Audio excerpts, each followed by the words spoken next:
Welcome to the Story in Your Head podcast. Today our guest is Gemma Bailey. Gemma, welcome to the show. Could you start out with giving us Thank you so much for having me. give us a quick, a short elevator speech, like 5-story elevator speech.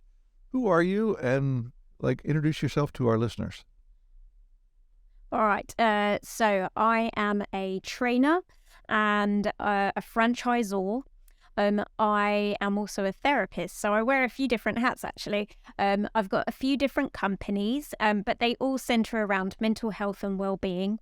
And I typically use a modality called NLP, which is neuro-linguistic programming. It's a little bit like a cognitive behavior therapy or a new age psychotherapy. And I have one franchise where we teach people how to use this modality, how to deliver it in settings such as corporate environments where they might need to focus on leadership and management. And sometimes they're also working with adults who maybe have some unresolved trauma from their past that they want to explore and overcome. And then my other franchise is called NLP for Kids, and this is where we use the same modality, but we're working with children and young people. So we have an adapted version, and our practitioners there work in schools, in the community, and they also work with children in one-to-one sessions when they've got particular types of anxieties that they wish to overcome. I have a non-profit company as well. And yeah, as I mentioned, I also still see clients. So I also wear that hat too. Well, thank you, Gemma. Today we wanted to talk a little bit about resilience. And Yes. what does that mean to you? Resilience to me means that you don't necessarily get to avoid the tough stuff. But that instead you're facing it head on, and that you kind of go through the challenges that life puts in front of you. And what that does, the upside, because it sounds like it's all downside so far, the upside of that is it helps you to develop a thicker skin. So resilience isn't about your ability to cope with difficult situations necessarily, or about being particularly brave or comfortable with them. It's actually about your bounce back ability, but that's not a real word, so we say resilience instead. It's about your ability to get back up on your feet and keep going even when you've been knocked down. And so resilience is something that it can help with things like confidence and bravery levels in the future, but those are not necessarily skills and attributes that we start out with. And so we develop those things by initially going through some tricky times and developing some resilience so that we feel a bit bolder and a bit braver when it comes to difficult situations in the future. Thank you. Why is it, how is it relevant in your work, in your different businesses, and for yourself? So in the work that I do, I would say resilience is probably a subject area that crops up most in the work that I do with children and young people. So there's this anxiety epidemic sweeping through the Western world at the moment where we have young people who are struggling to deal with life's challenges. And they may be things that an older generation would look at and say, well, back in my day, you'd just grit your teeth and get on with it. And almost feel as if it seems a little bit unjust that with all of the luxuries that we have at our disposal these days, it seems a bit crazy that we've got all these young people who are struggling with different anxiety problems and other sorts of mental health issues. But it really comes down to resilience.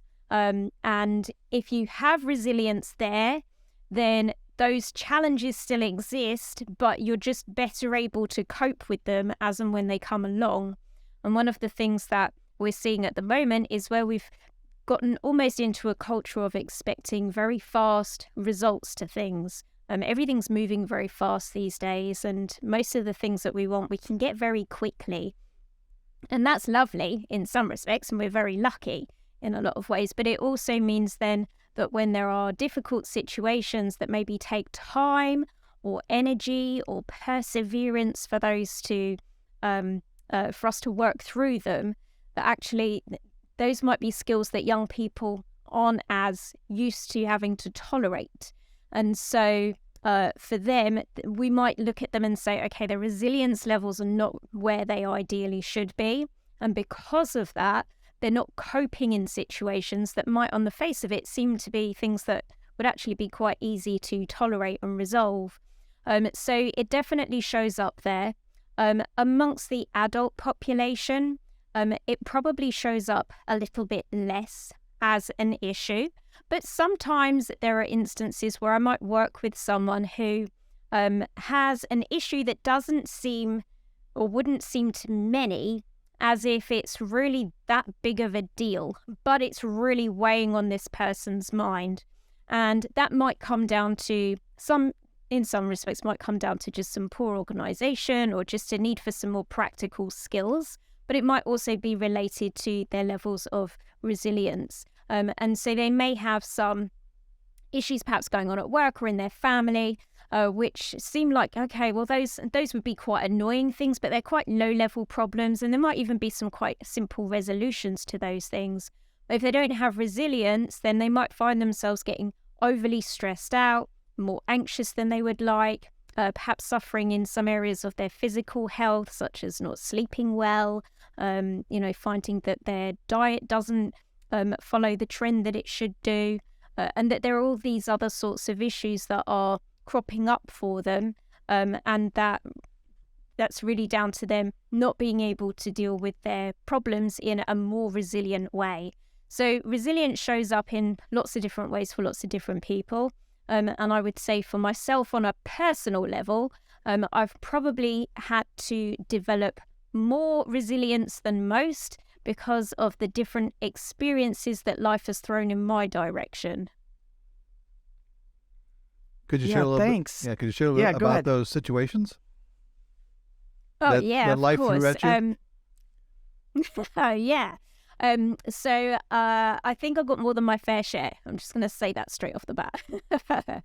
So I think it started out probably quite early for me in that, not dissimilar to a lot of people's experiences. So my parents separated when I was quite young, but the upshot of their separation was that I ended up in a refuge. So I was technically a refugee for a little while, whilst we were looking to be rehomed because my parents had a very bad relationship. My dad was physically abusive towards my mum.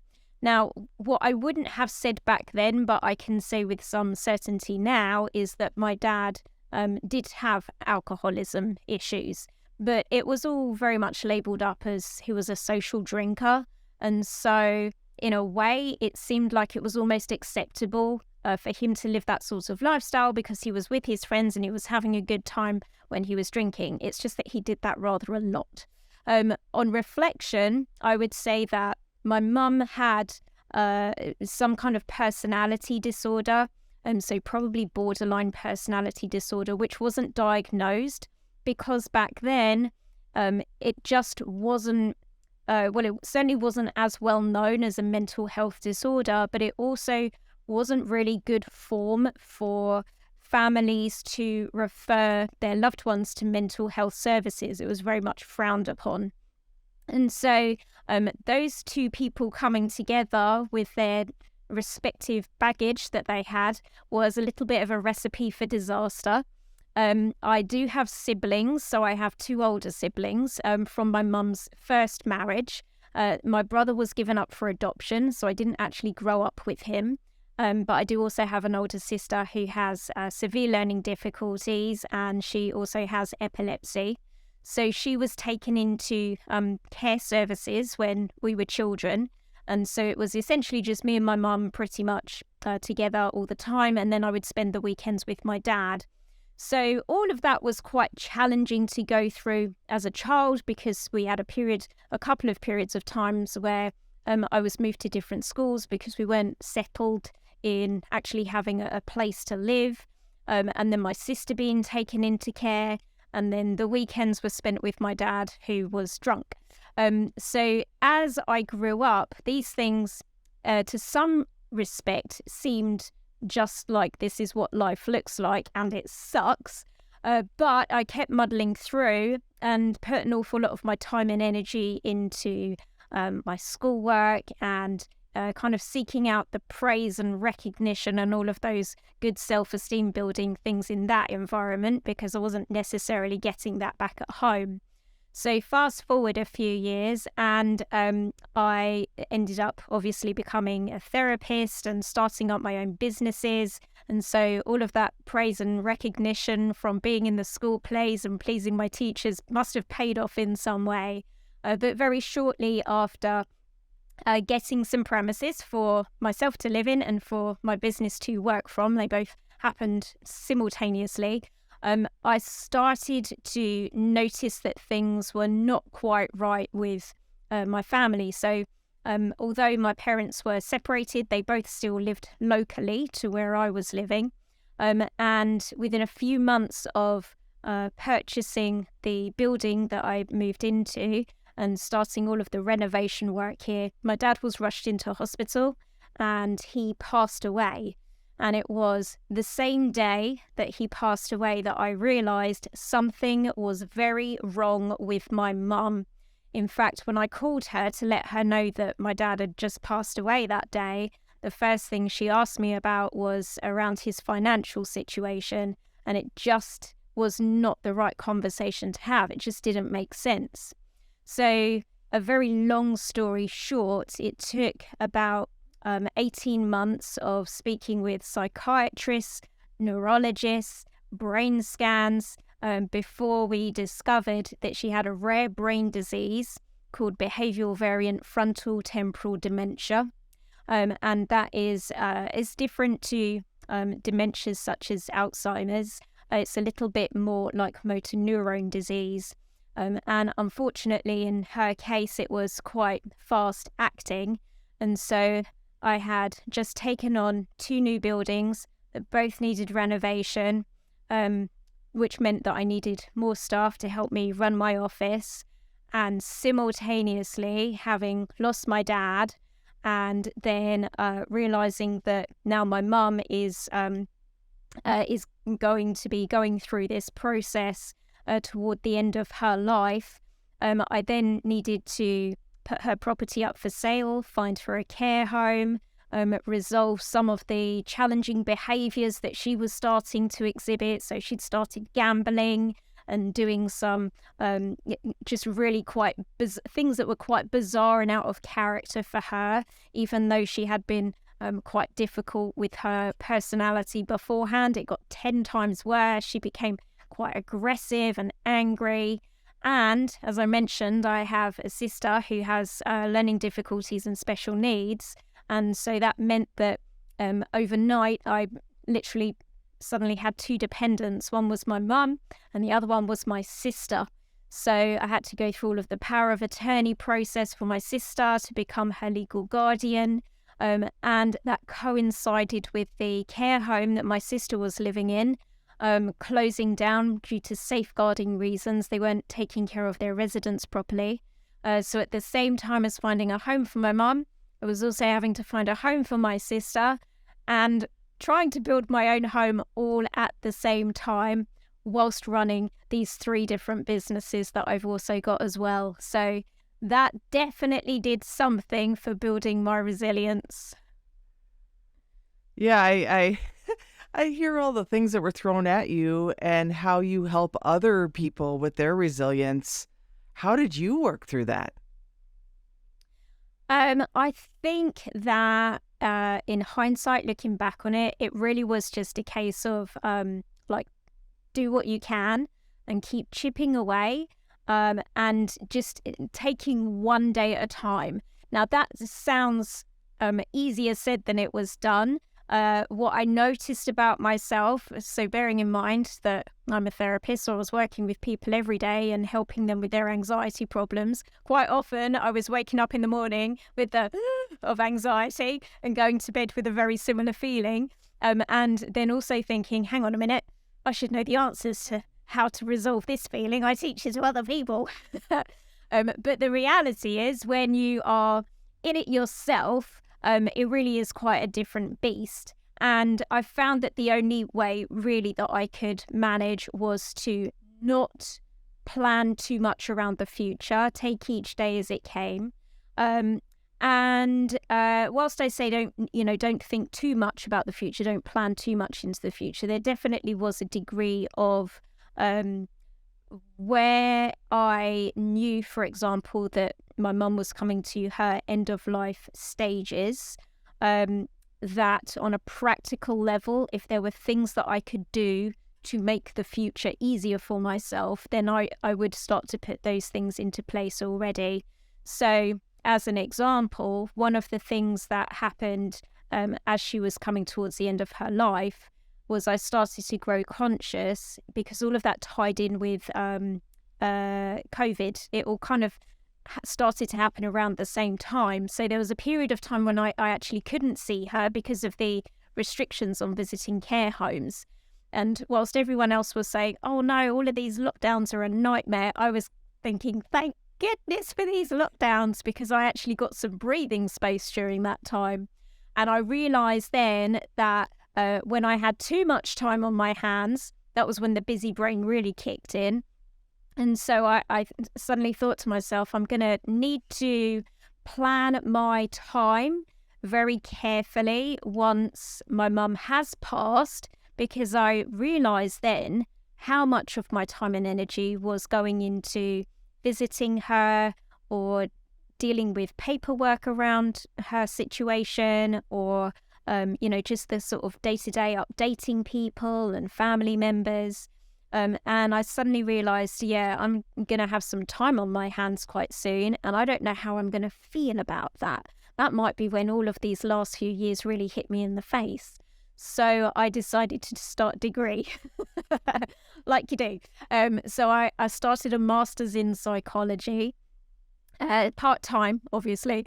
And that became something then which I think most importantly, it made me very clear about how I used my time and where my time and tasks and energy was going. Because I really was crammed, I really sort of crammed my week with things to do and juggling all of these different aspects of my life. But at the same time, it was helpful because it gave me a very strict routine to follow. And sometimes when we have things that make us feel untethered, or things that, really kind of point out the fact that our resilience isn't where we need it to be, sometimes that comes from not having a great deal of certainty in our lives. And one of the ways in which you can develop certainty and that feeling of being a bit more tethered and a bit more grounded is to make sure you've got a good, solid routine in place. And so by making sure that I wasn't going to have whole days where I had nothing to do and I would be maybe sitting around and overthinking during that time. Instead, I was actually being very productive and making sure that I used the time that I did have, even if it was for rest and relaxation, in the best possible way. Thanks, Gemma. When I'm thinking about all of our listeners and myself, I don't know that I always sit around and go ooh, I'm not being very resilient here.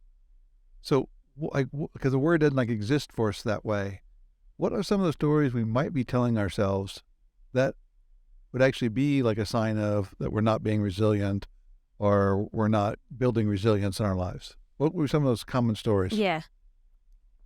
I think that the way that you can identify it is when perhaps you want something or you want to do something, but you hold yourself back as a just in case. So people are probably a lot more familiar with the term fear of failure.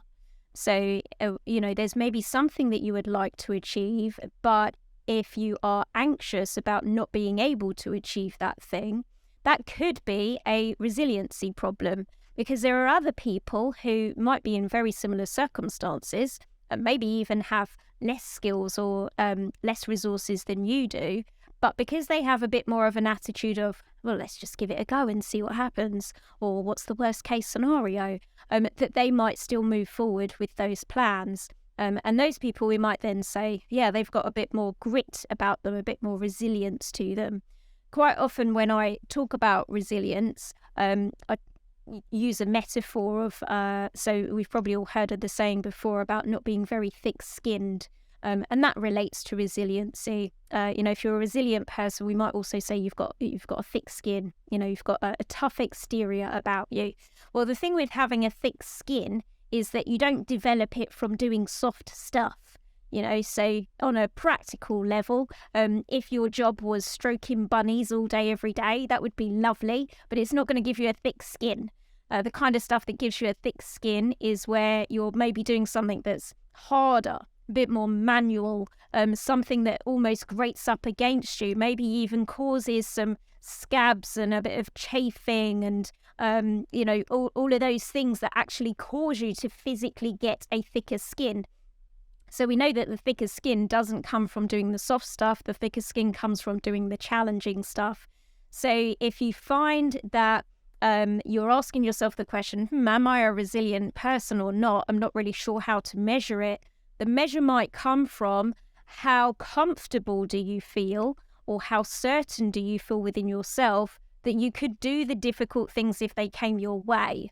Now, that's not going to be an exact way of measuring your resiliency, because trust me, if someone had said to me maybe 8 years ago, here's what your future's going to look like. You're going to buy a building, you're not going to be able to renovate it because you're going to be too busy dealing with your family, and all of these things are going to happen, I would have said, no. No, I definitely haven't got the grit to be able to cope with half of those things.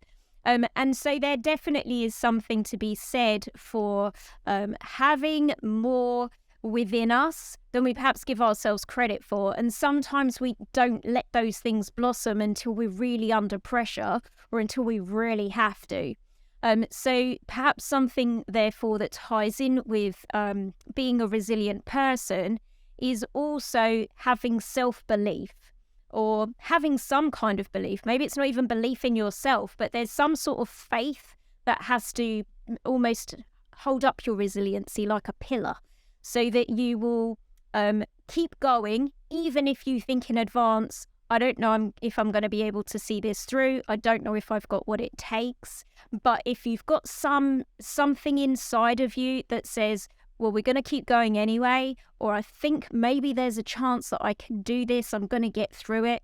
Even telling ourselves things like, whatever this discomfort is, it's not going to go on forever.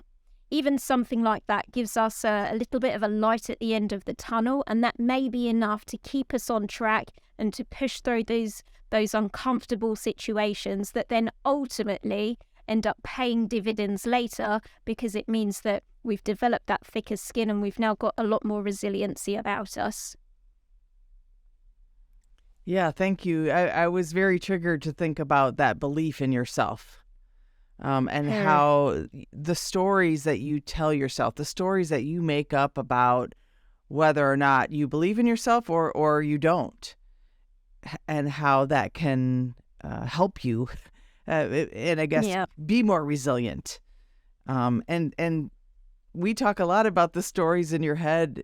If you're someone that has that disbelief in yourself, how do you go about changing that story? So something I talk to clients about is how they talk to themselves inside their own head. Because we all talk to ourselves inside our own head. And if you are currently thinking to yourself, I don't know what she's talking about, that is you talking to yourself inside your head. That is what I'm talking about. So that voice that we have inside of our head is sometimes beating us with a big stick. And sometimes it can be more of a champion. Now, you don't always need to be cheering yourself on. And actually, you might not always believe it if you do it when you don't mean it. So sometimes there's more of a neutral or practical conversation that we might need to have with ourselves to move ourselves forward. But certainly a negative one is rarely helpful, and certainly doesn't make us feel any more motivated. There's big differences even in how we say what we say to ourselves that can really change how motivated we might be feeling or how much we're believing in ourselves. So, for example, if I were to say, why does it never work out for me? A question like that is going to cause my brain to tune into all of the reasons why it doesn't work out for me, because that's the question that I asked.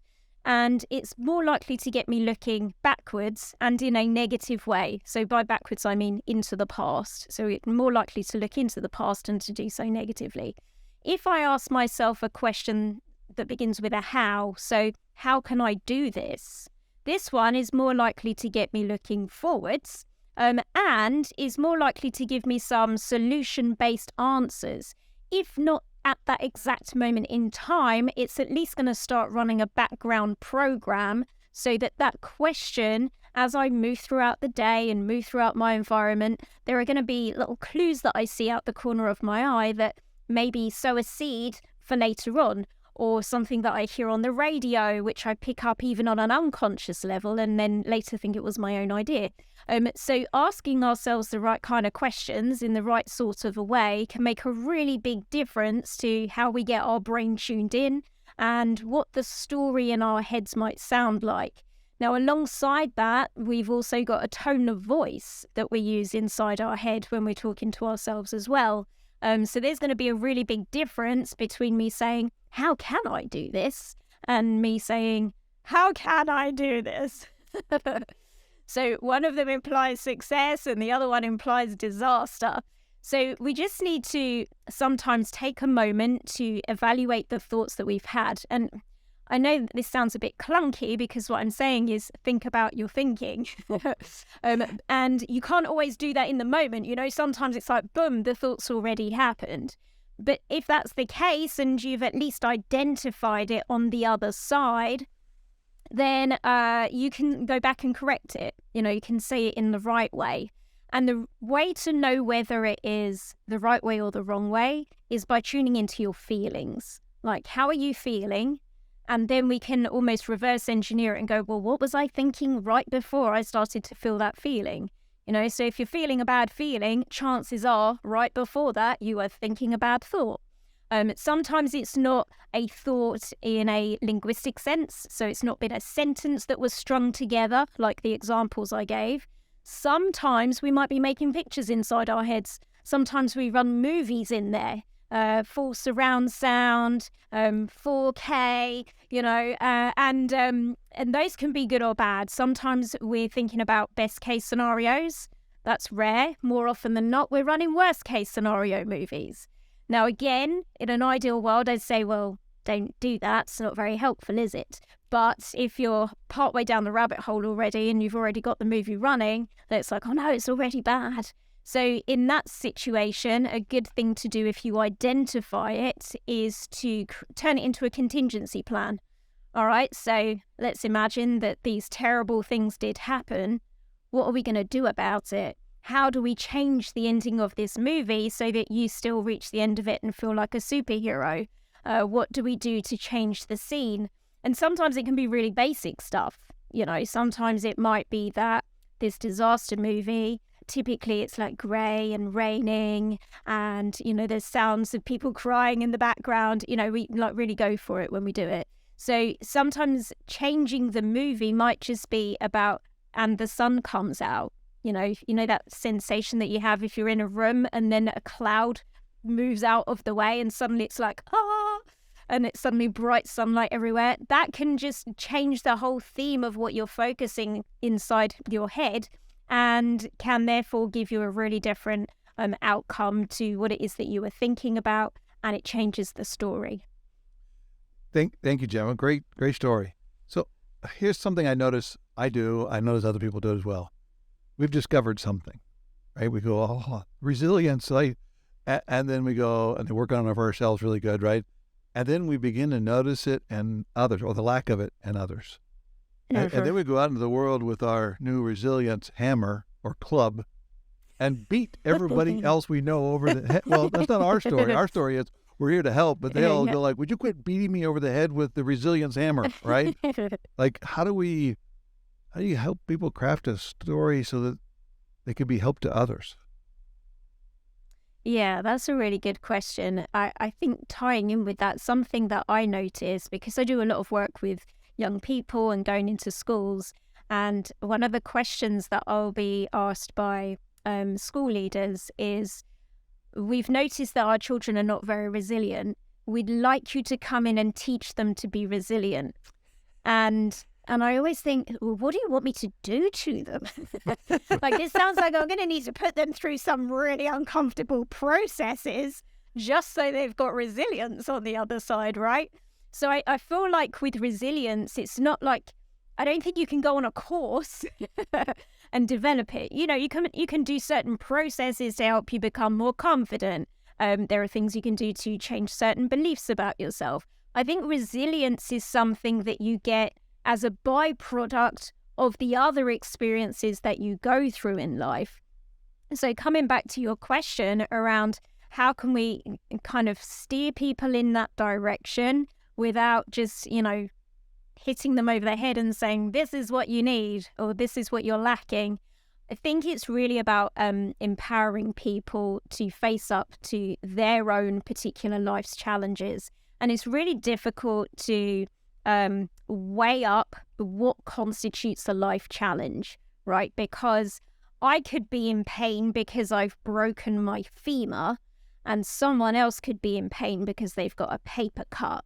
And just because mine sounds more severe, it doesn't mean that my pain is more significant than theirs is in that moment in time. Like for them, their paper cut's a big deal.